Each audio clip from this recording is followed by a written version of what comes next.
उन्वान रारहिम दिल अली और खरगोश।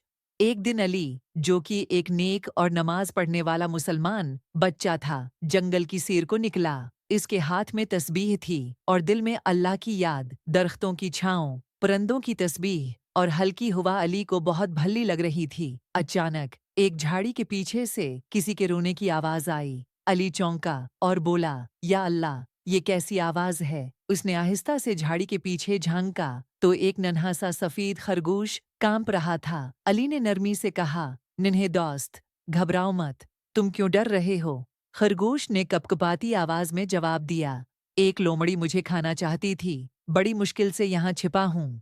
अली ने दिल में सूरत फलक पढ़ी, फिर मुस्कुराकर कहा, अल्लाह की मदद से तुम अब महफूज हो, और रसूल अल्लाह ने फरमाया है कि कमजोरों पर रहम करो, अल्लाह तुम पर रहम फरमाएगा। फिर अली ने लकड़ियों और पत्तियों से खरगोश के लिए एक महफूज और नर्म सा घर बनाया।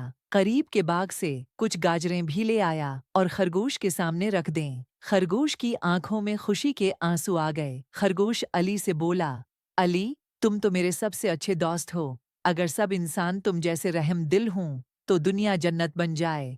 अली ने कहा, ये सब हमें हमारे नबी ने सिखाया है, रहम, मोहब्बत और मदद। इस कहानी से हमें ये सबक मिलता है कि इस्लाम हमें सिखाता है कि कमजोरों और बेज़बान मखलूक पर रहम करें, क्योंकि अल्लाह रहम करने वालों पर रहम करता है। Please subscribe our channel for more informative and Islamic videos. Jazaka Allah.